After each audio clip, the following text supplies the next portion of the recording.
Cita-cita karya Sastra Cindra.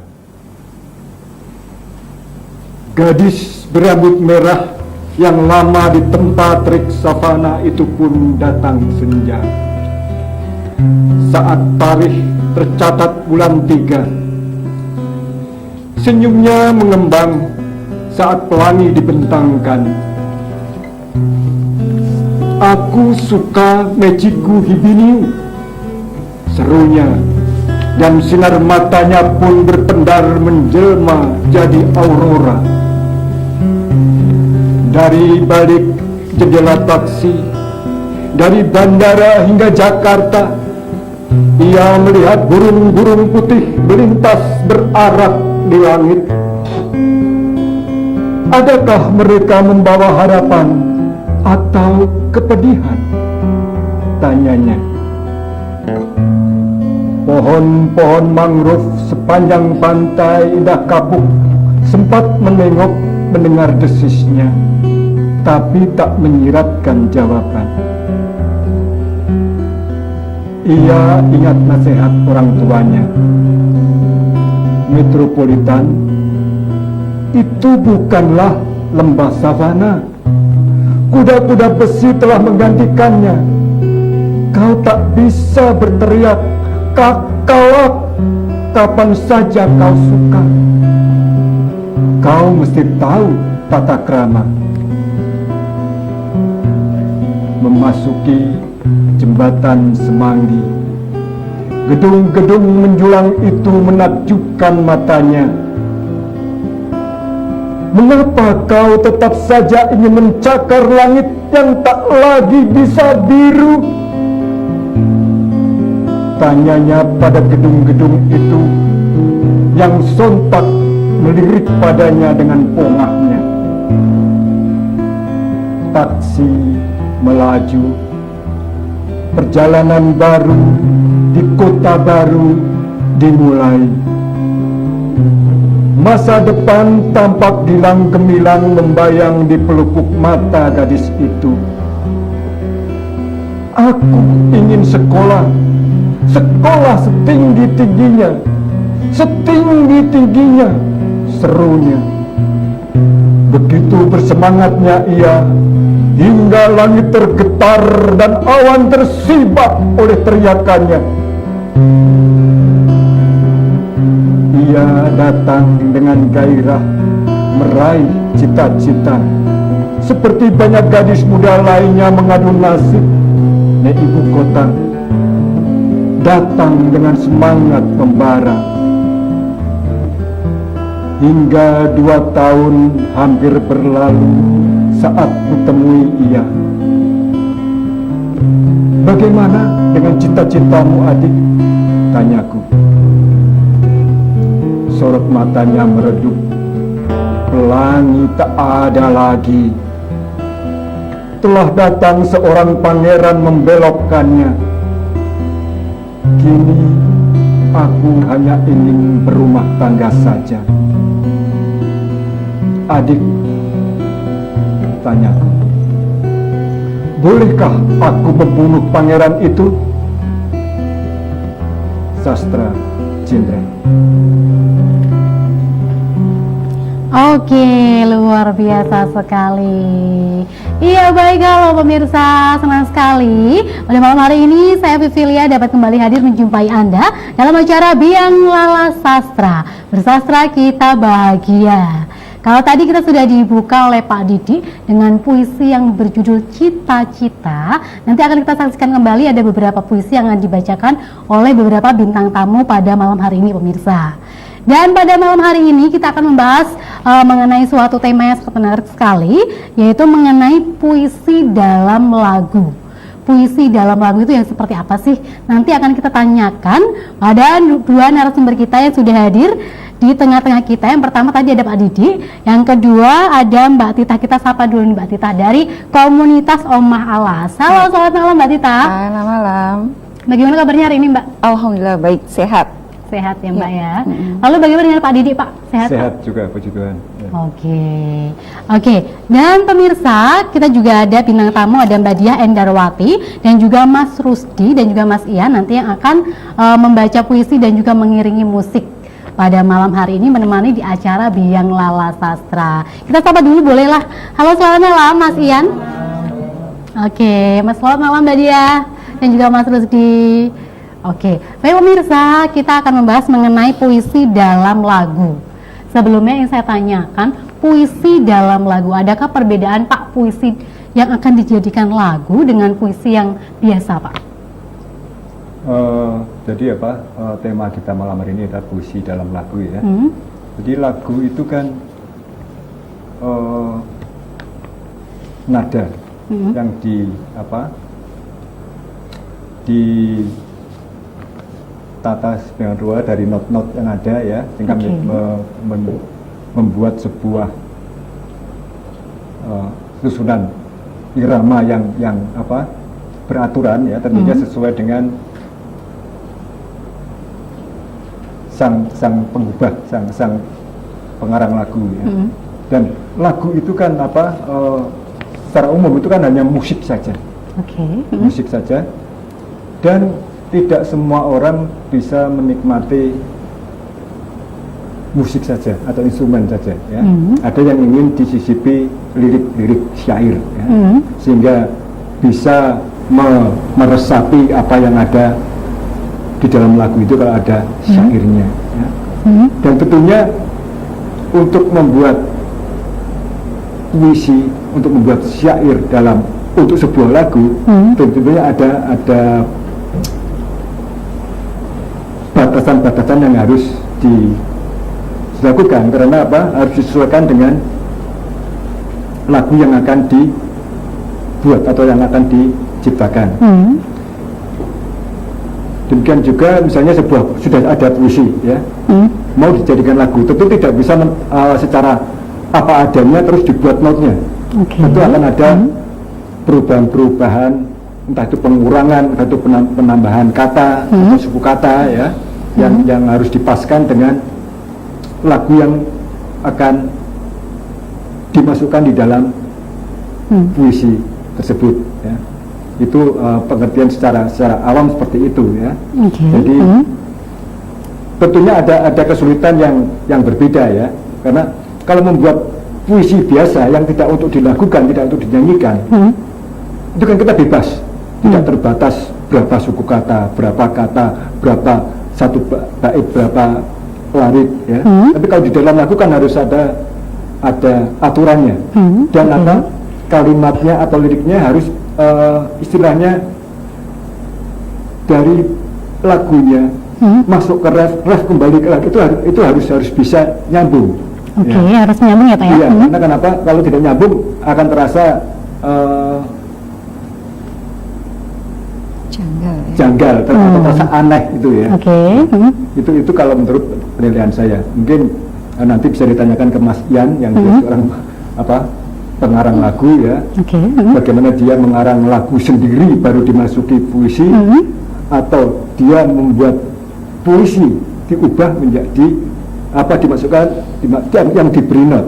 Nah, mungkin dia akan bisa lebih banyak bercerita tentang itu nanti. Sebelum kita ke Mas Ian nih pemirsa, saya ingin bertanya kepada Mbak Tita. Mbak Tita sendiri, menurut Mbak Tita puisi yang akan dibuat lagu itu harus memperhatikan apa saja sih Mbak? Ya, jadi begini Mbak, sebetulnya kadang-kadang kita sebelum bicara ke situ kita paskan dulu ya. Kadang ada yang rancu. Kalau dalam lomba musikalisasi puisi, itu kadang anak-anak itu mempuisikan sebuah lagu, sebuah lagu. Jadi lagu yang sudah ada dibuat puisi. Itu kebalik ya Pak? Ya. Jadi lirik lagu dipuisikan. Menurut pemikiran mereka seperti itu. Tetapi pada kenyataan yang namanya musikalisasi puisi adalah puisi yang dimusikkan, puisi yang dilagukan, seperti itu. Nah, dalam hal ini saya memang sudah pernah membuat, nanti bekerja sama dengan Mas Ian kebetulan. Jadi nanti bisa kita lihat, kita saksikan bersama. dalam belayan lembutmu peluk aku sebentar saja, itu sebuah puisi yang benar-benar kita dedikasikan untuk ibu, yang nanti akan diaransemen sama Mas Ian sendiri, dan ada sedikit perubahan seperti kata Pak Tria tadi, memang benar ada perubahan, baik itu suku katanya, pengulangannya dan sebagainya, tetap ada perubahan seperti itu. Tetap ada perubahan, tetap ada ya? perubahan, nggak bisa kita plek banget, itu nggak bisa. Nggak bisa. Karena ada aturan-aturannya ya Pak Tria, ada aturan-aturan di mana ada not-not yang memang harus kita ikutin, harus kita selaraskan dengan musik dan puisi tersebut gitu. Kan dalam lagu kan ada apa, garis-garis birama, ada nada perempat itu kan beda-beda itu kan harus diselaraskan dengan itu. Nah, Oke.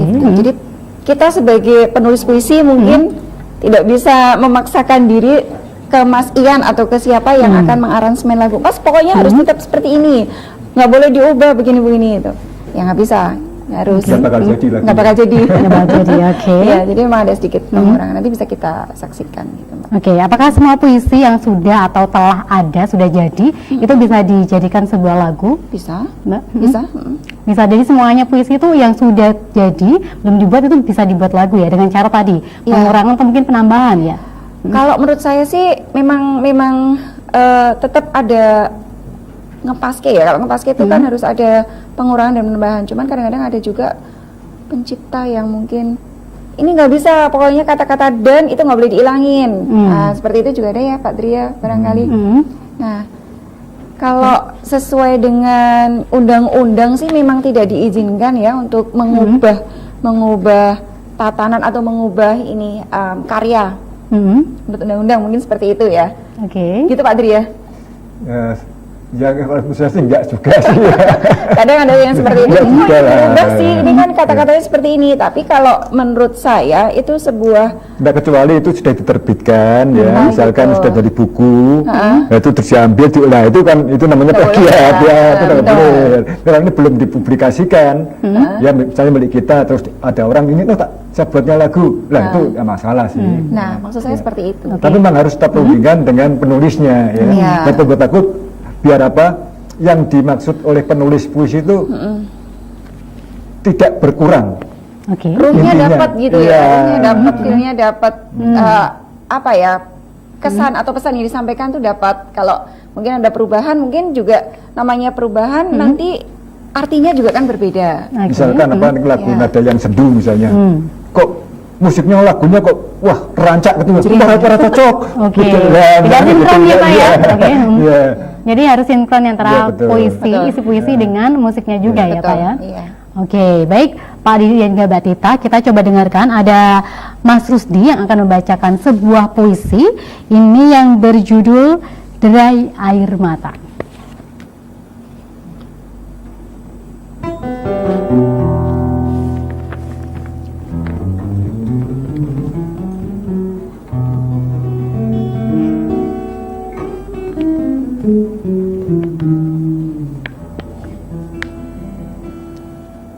Derai air mata.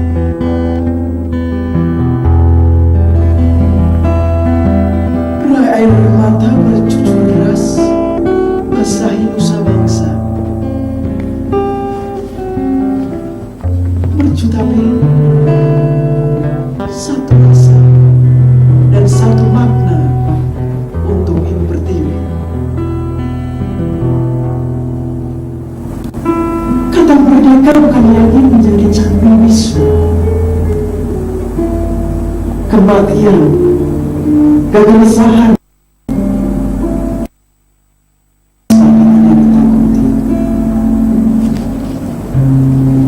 hanya wanita sakral yang lekar dalam kalung. Ia merdeka, simbol keberanian untuk semua perjuangan. Dalam dimensi keketiran, selimut ketakutan menjadi simbol kala itu. Semerbak kesaktian menjadi rona keganasan sepensa kelaman. Baru itu terakhir menjadi satu kesatuan. Amarah, pilu, nestapa menjadi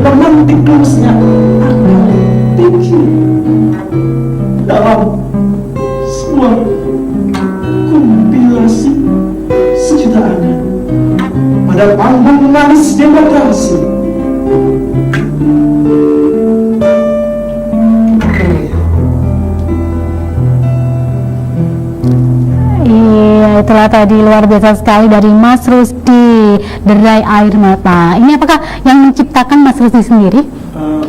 Iya betul. Yang menciptakan saya sendiri. Itu sejak kapan nih mencintai sastra puisi ini, Mas? Untuk saya sendiri terkait berkecimpung dalam dunia sastra itu sebenarnya dari SMP sebetulnya. Dari SMP? Mulai untuk menulis. Oke, dan sekarang bergabung dalam komunitas Oma Awas ini? Oke, dan bergabung dengan komunitas Oma Awas ini sudah berapa lama sih? Sekitar 1 tahun. 1 tahun betul. 1 tahun, oke. Oke, terima kasih Mas Rusdi. Nanti kita akan dengarkan lagi Mas Rusdi, namun akan ada sesi yang kedua nanti. Oke, baik Mbak Tita dan juga Pak Didi. Mendengar dari Mas Rusdi bacaan puisi Derai Air Mata ini, apakah puisi tersebut bisa dijadikan sebuah lagu itu kira-kira dengan mengurangi atau menambahkan itu akan tidak mengurangi atau mungkin mengubah isinya, Pak Didi? Sebetulnya puisi apapun itu bisa dijadikan lagu ya.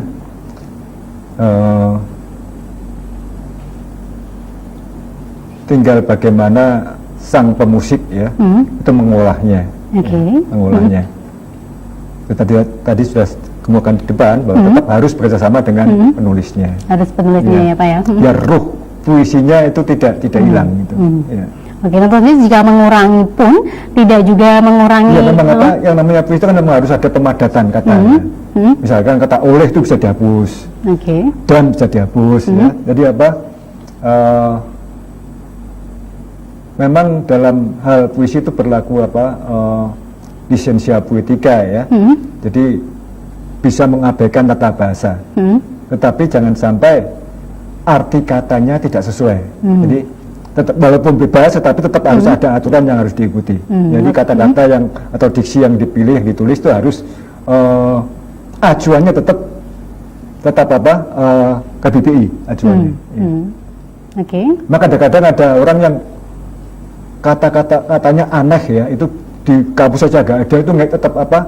Tetap ngeyel, ini kan lisensia poetika, nah, gitu. Nah, dia akan membuat apa istilahnya istilah baru, kata baru, yang orang lain belum tahu apa yang dimaksudkan. Nah, itu tidak boleh, karena sebuah puisi, sebuah lagu itu harus bisa dipahami oleh pendengarnya. Oke, jadi tetap harus bisa dipahami oleh pendengarnya sendiri ya Pak ya. Oke, baik Mbak Tita dan juga Pak Didi, kita jeda sejenak karena usai jeda pariwara akan kita lanjutkan kembali. Baik pemirsa, jadi jangan kemana-mana, tetap di Biang Lala Sastra.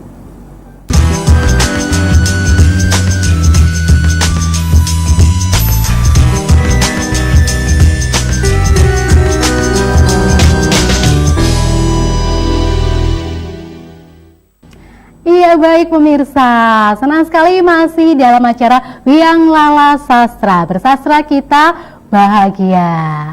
Oke pemirsa, sebelum kita melanjutkan perbincangan kita mengenai puisi dalam lagu bersama dua narasumber kita akan coba dengarkan.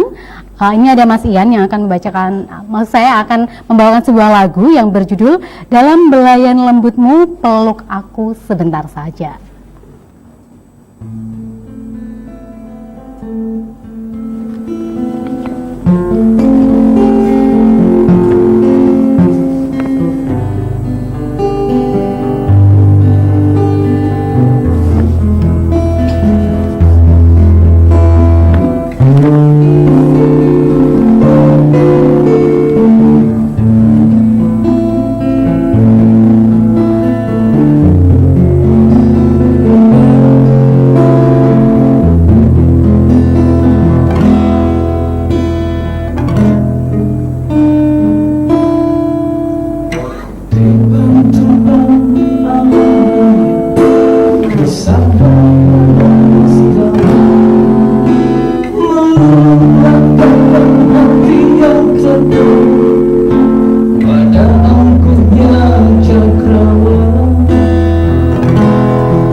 luar biasa sekali Mas Ian. Dalam belayan lembutmu peluk aku sebentar saja. Dan Mas Ian, apakah ini benar puisi ciptaan dari Mbak Tita ya? Oke, yang tergabung dalam komunitas Oma Alas. Oke, ini sebuah puisi lalu bisa menjadi sebuah lagu seperti itu. Kira-kira membutuhkan waktu berapa lama sih Mas Ian menjadikan puisi itu ke dalam sebuah lagu? 15 menit saja? Wow, hanya 15 menit saja.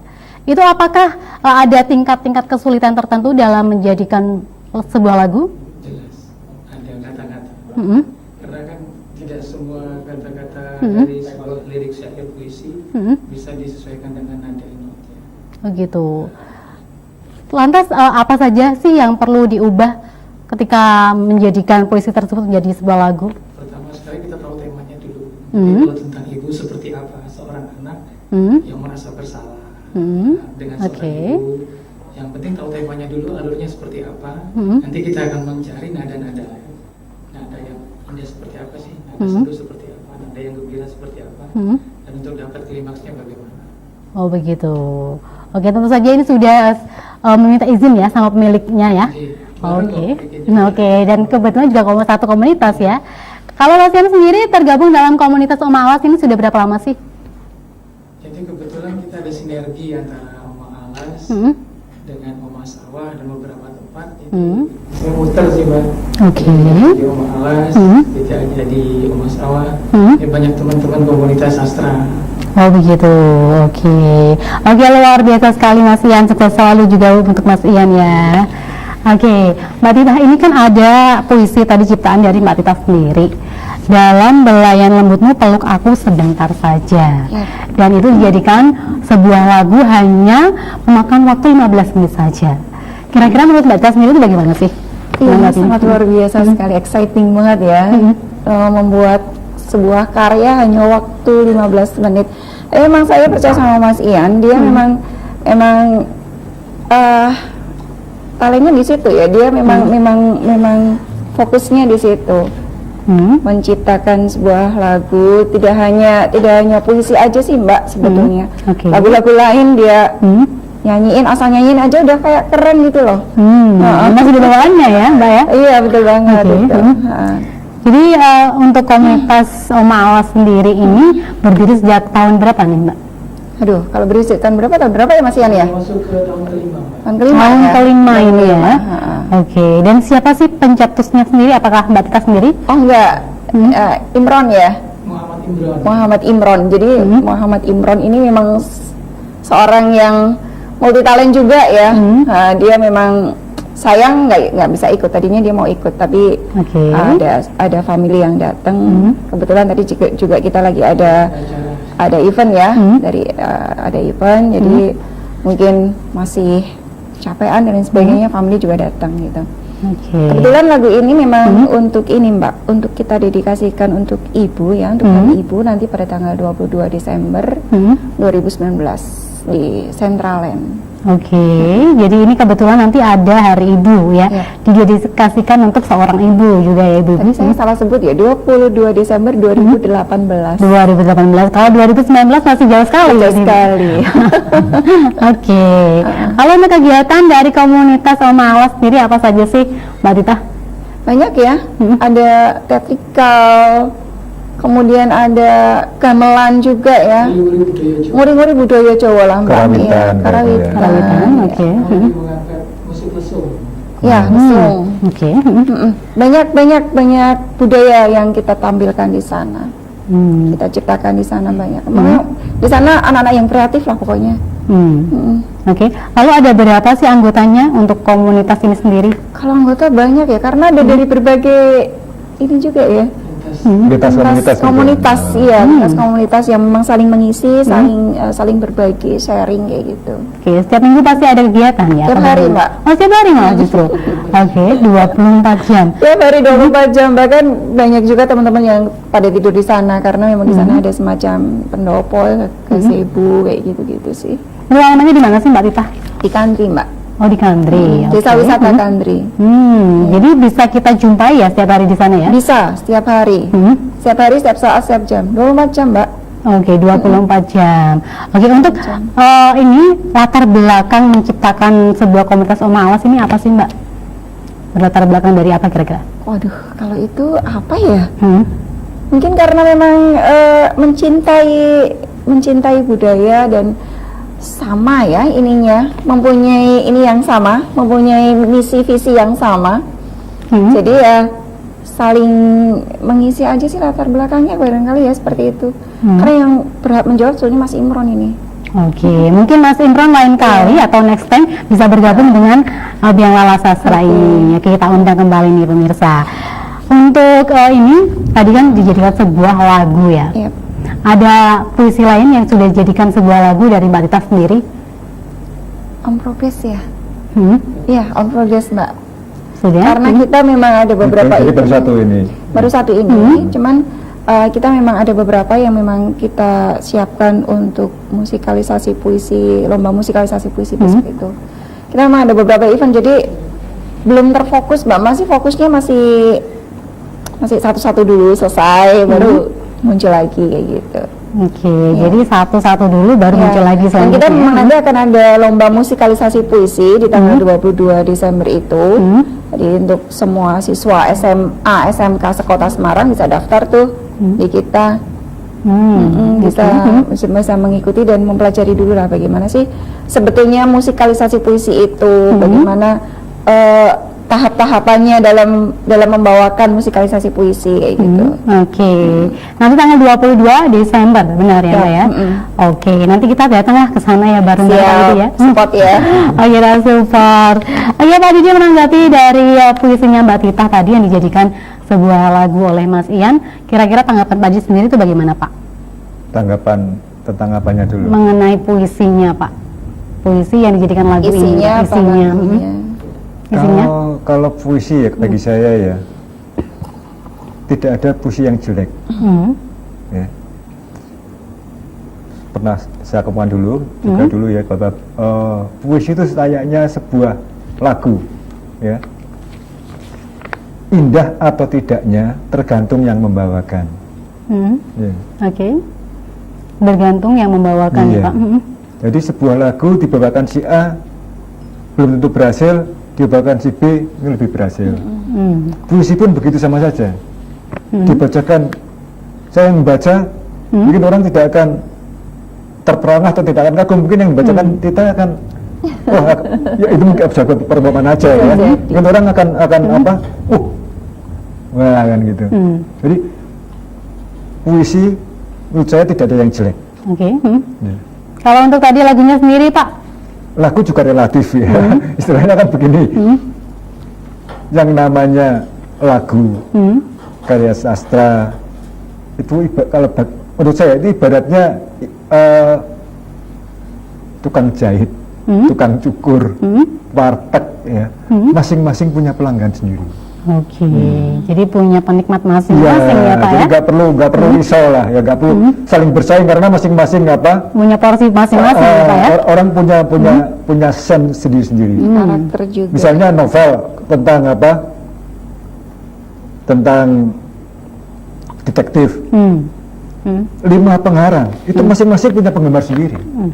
Oke. Seperti itu. Gitu. Kalau untuk pengalaman dari semua karya Pak Didi tentu saja sudah menciptakan beribu-ribu karya Pak puisi. Apakah sudah dijadikan lagu oleh siapa saja nih, Pak? Ya belum banyak sih, ada beberapa dengan minta izin saya, mereka ada yang terakhir yang kemarin 2 minggu lalu dibawakan Nawi itu ke Buritan. Di Buritan itu, Pak. Dan ada lagi yang kalau mereka judulnya Wanitaku itu dilakukan oleh anak-anak Ugris, ya Ugris dulu ya. Jadi kebetulan peluncurannya di Ugris, mereka ngambil salah satu puisi saya untuk dilakukan. Tentu saja itu dengan meminta izin Pak Didi Tidak sendiri. minta izin pun bisa, tidak masalah. Oke, karena berkayar ya, Pak ya. Iya. Oh, ada orang yang suka dengan puisi saya, mau diambil silakan saja gitu Silakan, aja. gitu aja. Tanpa harus berizin. Iya, Tidak. bahkan ada beberapa teman yang minta dibuatkan puisi, diikutkan antologi, bagi saya juga nggak masalah. Pakai nama dia, bagi saya nggak masalah. Oke. Hitung-hitung itu test case bagi karya saya sendiri. Sebenarnya karya saya itu layak nggak sih ikut antologi? Oh ternyata layak, karena diikuti orang lain ya. Tadi Pak Didi mengatakan itu karya saya, tapi dinamakan orang lain boleh saja. Bisa nggak masalah? Tidak masalah. Iya. Apakah itu tidak menyalahi aturan plagiarisme, Pak? Oh bukan, itu kan saya kan beri izin. Saya tidak beri izin, dia nyolong nggak, kan beda. Oke. Kan gitu. Iya. Tentu saja si pengarangnya sudah memberi izin itu ya Pak ya. Jadi saya juga ingin saya ingin misalnya tadi test case saja. Sebenarnya karya saya itu layak nggak ikut antologi kan gitu. Oh ternyata layak. Gitu. Oke. Baik Pak Didi dan juga Mbak Tita, sebelum kita melanjutkan lagi, coba kita dengarkan. Ini ada Mbak Dia Endarwati yang akan membacakan puisi berjudul Dia Ayahku.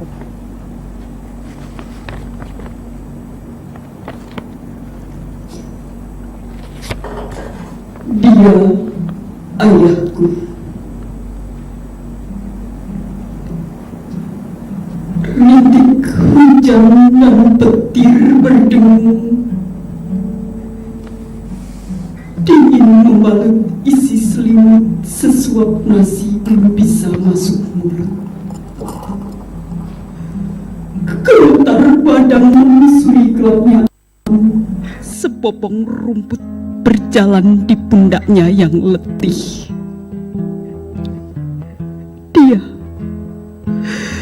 Dia ayahku.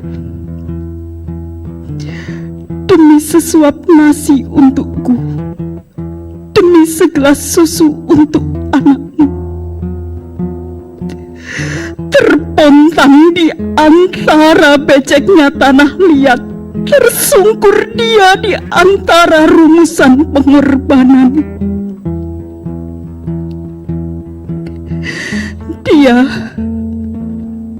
Dia ayahku. Demi sehelai kain guna menutup badanku, demi selembar bekal untuk melanjutkan masa depanku, terabaikan, nyawa tak terhiraukan. Kau berjuang tanpa rasa bosan, terseret pengabdian guna kebahagiaan anak-anak yang kau besarkan. Ayah, sekelumit pesan sebelum aku berpijak. Rumusan hidup begitu kejam, kalahkanlah.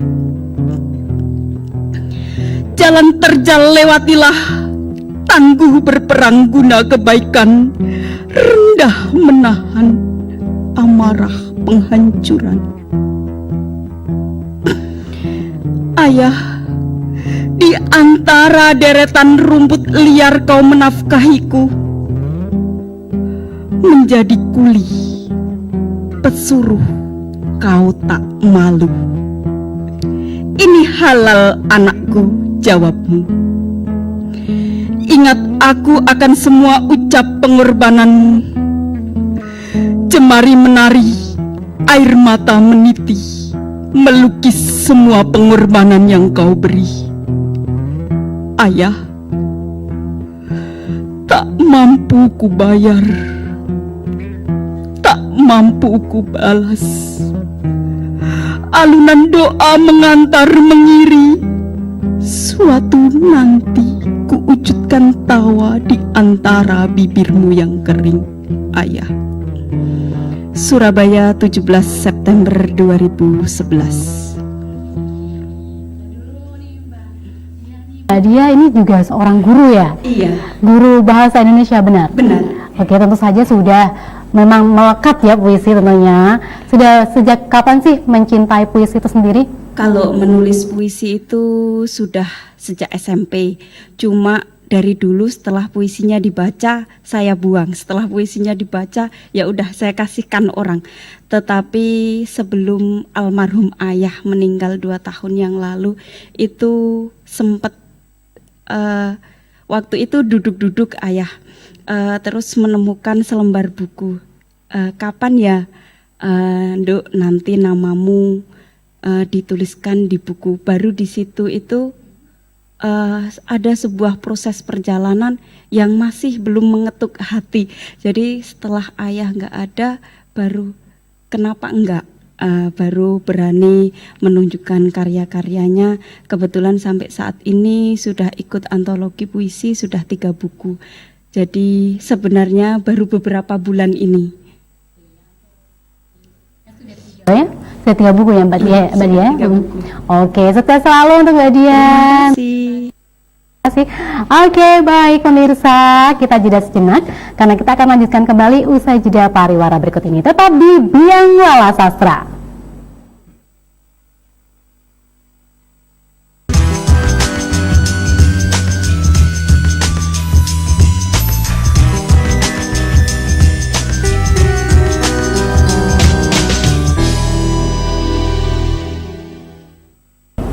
Iya baik pemirsa, senang sekali masih bersama kami dalam acara Biang Lala Sastra. Bersastra kita bahagia. Nah seperti biasa pemirsa, sebelum kita melanjutkan perbincangan bersama narasumber, kita dengarkan dulu ini ada Mas Rusdi yang akan membacakan puisi berjudul Aroma Manis Balada untuk Anak Negeri.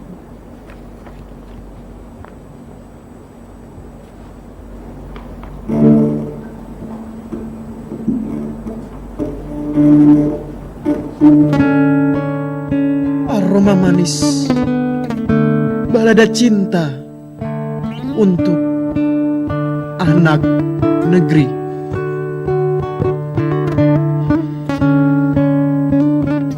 Kisah rindu anak bumi pada eloknya negeri menjadi candu klasik. Kesaktian emas tanpa syarat. Sejuta bakti penuh cinta, alunan pusaka untuk nusa bangsa. Ritme juang keagungan padamu ibu bumi. Ialah melodi tutur kesakralan karakter bangsa. Belenggu cambuk ritme yang mengglobal dan semrawut bukan lagi sebuah nilai dasar yang ditakuti. Satu rasa,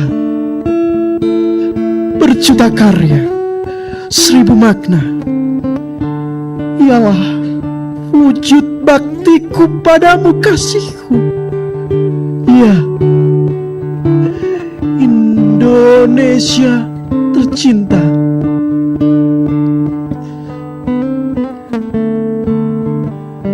Langkah suci kian tapakan begitu lihai, perlahan demi lahan, untuk rajut memori makna tanah surga. Kesenian rakyat, dolanan bocah, kebudayaan lokal, serta kebersamaan yang begitu ciamik, ialah pemantik nasionalisme bangsa Indonesia.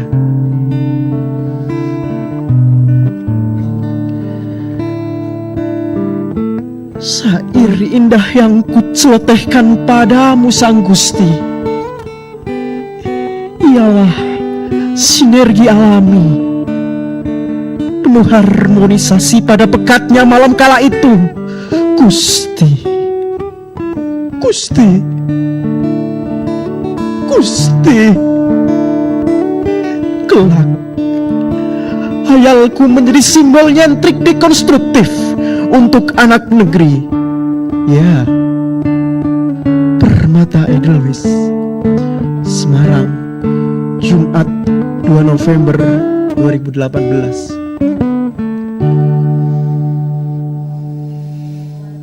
Sekali Mas Rusdi, Aroma Manis Balada Cinta untuk Anak Negeri. Ini juga karya sendiri dari Mas Rusdi. Iya betul. Oke, Mas Rusdi, latar belakang menciptakan puisi ini tuh kira-kira dari apa sih? Kira-kira waktu itu berimajinasi tentang apa atau berpikir tentang apa sih kira-kira? Sebetulnya apa yang saya buat, apa yang saya curahkan dalam sebuah syair ini, ada beberapa hal yang menginspirasi saya, bahwasanya kita mengangkat Hari Anak juga pada waktu kemarin. Pada prinsip saya hanya berpesan dalam karya saya, janganlah anak muda pada zaman sekarang jangan lupa terhadap kebudayaan sendiri, kearifan lokalnya. Ayolah kita kembali membangun lagi untuk penguatan karakter anak negeri kita. Itu. Betul. berlipat-lipat. Oke, nah Mas Susdi sendiri kira-kira sudah berapa karya sih yang sudah diciptakan sendiri oleh Mas Susdi sendiri? Untuk karya sendiri yang baru saya untuk buat antologi itu sekitar 60 berarti. Untuk 60 60 karya. ya. Oke. Saya sebenarnya tidak hanya fokus di dalam dunia sastra, melainkan untuk basic awal itu saya berkecimpung dalam dunia seni peran sebetulnya. Oke. Ya, saling mengisi untuk hal-hal yang lebih bermanfaat ke depannya seperti itu. Oke, seni peran juga ya selain berpuisi. Betul. Oke, terima kasih Mas Rusdi, sukses selalu. Oke, nih Mbak Tita. Mbak Tita, ini tadi kan ada Mas Rusdi yang sudah menciptakan karya-karyanya ya. Apakah Oma Alas sendiri itu sudah menciptakan satu kesatuan dari keseluruhan anggota-anggotanya, karya-karya anggotanya, Mbak? Banyak sekali ya Mbak ya. Banyak sekali karya dari anak-anak Omah Alas ini yang sudah dipublish, yang sudah memang sudah membuat semacam event, membuat semacam karya ya. Ya banyak banget, nggak bisa dihitung lah. Oke. Untuk kedepannya ini mau dibawa ke arah mana lagi nih kira-kira? Mau yang seperti apa untuk kedepannya lagi? Untuk yang Omah Alas sendiri, lebih pada tetap berbudaya, tetap menciptakan, mengcreate suatu kreativitas yang sesuai dengan karakter daerah tersebut, sesuai dengan budaya kita, mengangkat budaya kita seperti itu. Tapi pada menguriri budaya lah Mbak, tetap itu. Apa tidak ada mungkin keinginan yang lain yang lebih besar lagi kira-kira? Insya Allah nanti sesuai dengan perjalanan waktu lah. Oke, sesuai. Tidak mau berekspektasi terlalu tinggi. Yang penting kita jalan aja. Oke, nikmati aja. Mengalir aja. Benar sekali. Kita kembali lagi pada tema puisi dalam lagu.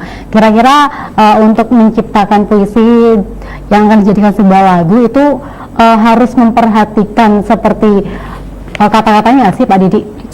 Diksinya. Sebetulnya mau dibuat lagu atau tidak, tetap harus pemilihan diksinya tetap harus diperhatikan. Ya. Tapi kan memang ada orang-orang yang mengkhususkan diri membuat puisi untuk lagu ada, tapi ada yang tidak juga ya, istilahnya tiba-tiba punya diminta, saya buatnya lagu kan, ada seperti itu. Tapi tentunya kalau yang seperti itu kan sudah harus ada mungkin perubahannya lebih banyak daripada yang mengkhususkan diri membuat puisi khusus untuk lagu. Itu mungkin perubahannya tidak terlalu banyak ya. Jadi intinya ya pada dasarnya sama ya, sama. Hanya bedanya ya tadi sekali lagi yang mengkhususkan diri membuat puisi untuk lagu dan yang tidak itu tentu nanti dari pihak pembuat lagunya akan berbeda juga gitu. Dalam merombak lirik-liriknya. Selain diksi Pak, mungkin ada lagi Pak yang harus diperhatikan? Ya kalau sudah namanya lagu biasanya kan juga harus memikirkan ini mau dijual apa enggak untuk kesenian gitu. Kalau mau dijual kan harus juga tahu genre musik yang sedang laku di pasar apa kan itu harus disesuaikan juga ya gitu. Ya. Tapi kalau hanya untuk sekedar pentas berkesenian ya nggak perlu mikir genre. Ya. Tidak perlu ya Pak ya. Baik Pak Didi, kita ada satu lagi puisi yang akan dibacakan oleh Mbak Diah ini yang berjudul Dia Guru.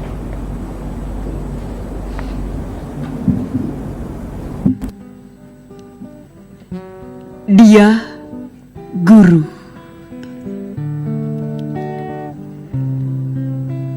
Dia guru, katanya.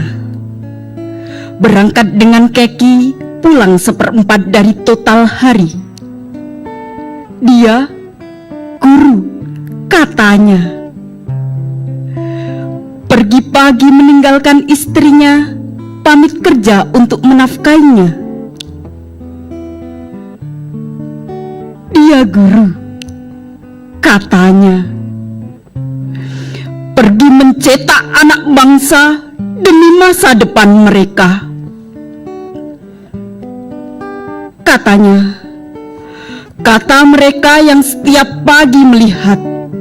Katanya, kata mereka yang setiap hari memanggil Pak Guru. Setiap tanggal muda tiba, murung wajahnya. Dia digaji tak lebih besar dari kuli. Dia dihargai oleh kata terima kasih.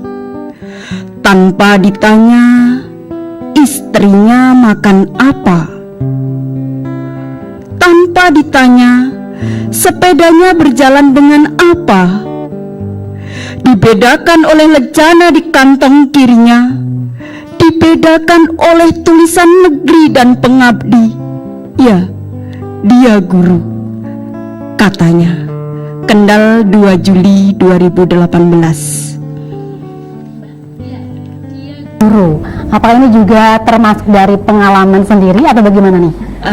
Sebenarnya ini dari sekian banyak puisi saya, itu satu-satunya puisi yang menggambarkan sosok suami saya.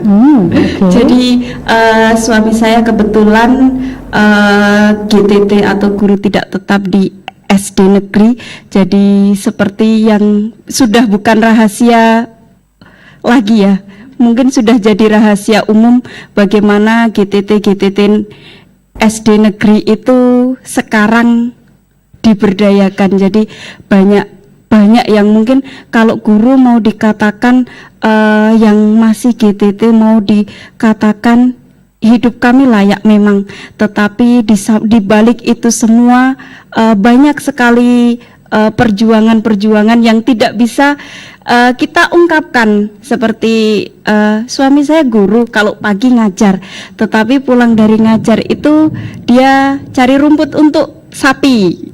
Kemudian kebetulan kami salah satu di rumah itu ada beberapa makanan ringan yang kami produksi, jadi kita pasarkan seperti itu. Kemudian sedia juga beras, terima pesanan macam-macam.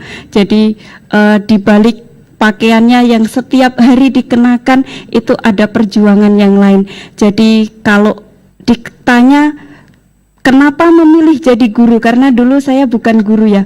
Jadi dulu sebelumnya saya kebetulan bekerja di salah satu perusahaan swasta yang mungkin kalau dilihat dari nominal sekarang antara jadi guru dengan jadi karyawan swasta itu tidak ada seperlimanya mungkin. Cuma bukan itu yang menjadi kepuasan kami para guru, tetapi ketika melihat anak-anak kami datang bercerita dia jadi apa, gajinya berapa, kemudian hidupnya bahagia, itu adalah kepuasan batin yang kami dapatkan sebagai seorang guru. Seorang pahlawan tanpa tanda jasa. Oke, sukses selalu. Terima kasih untuk Mbak Dia. Oke, baik, kita kembali lagi. Oke, semoga ini bisa menjadi itu ya, didengar oleh pemerintah dan seorang guru bisa menjadi sejahtera seperti itu. Oke, baik Mbak Dia dan juga Pak Didi. Harapan kedepannya untuk puisi dalam lagu ini apa sih? Karena kan memang tidak banyak ya puisi yang dijadikan lagu. Dari Mbak Dia, Mbak Tita sendiri. Harapan saya kreativitas itu tidak pernah ada habisnya. Jadi puisi meskipun hanya sepenggal puisi, hanya satu bait puisi dijadikan lagu dan itu berulang-ulang itu lebih oke Mbak, sebetulnya Mbak, daripada banyak puisi terus ini jadikan aku jadi bingung nih mau seperti apa kayak gitu. Jadi menurut saya apapun itu tulisannya, apapun itu puisinya, apapun itu temanya dan sebagainya, jadikan sebuah lagu, why not? Ya, kreativitas, be creative all the time lah pokoknya. Gitu. Lalu untuk Pak Didi sendiri nih, apa sih Pak harapan ke depannya Pak? Ya sebetulnya apa, khusus untuk pencipta lagu ya, itu kalau memang tidak bisa membuat lirik yang bagus, bekerja samalah minta tolonglah dengan para penulis puisi, ya, biar liriknya bagus ya, gitu. Ada lagi Pak?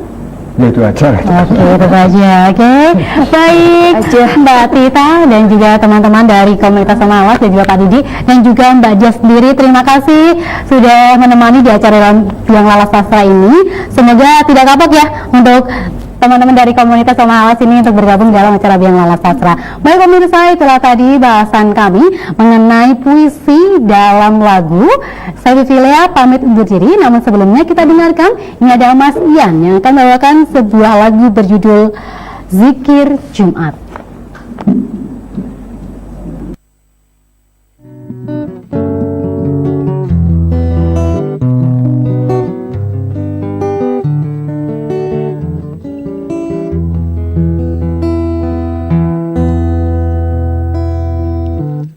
Selalu indah mimpi tidurmu, marahmu akan waktu seakan mendesakku.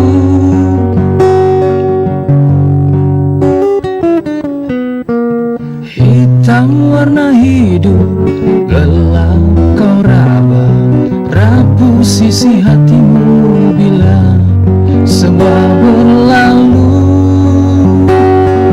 Adakah waktu berpihak, ataukah hari tertawa? Cukup sudah air mata kering sirami derita jiwa teramat lelah untuk berlari. Dia yang hilang takkan kembali.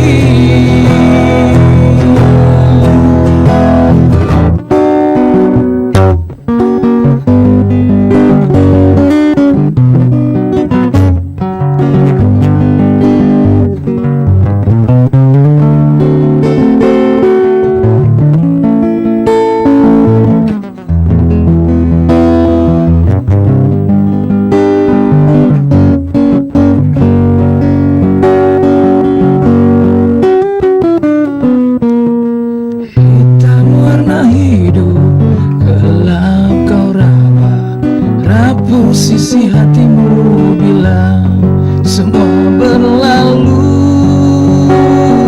Adakah waktu berpihak, ataukah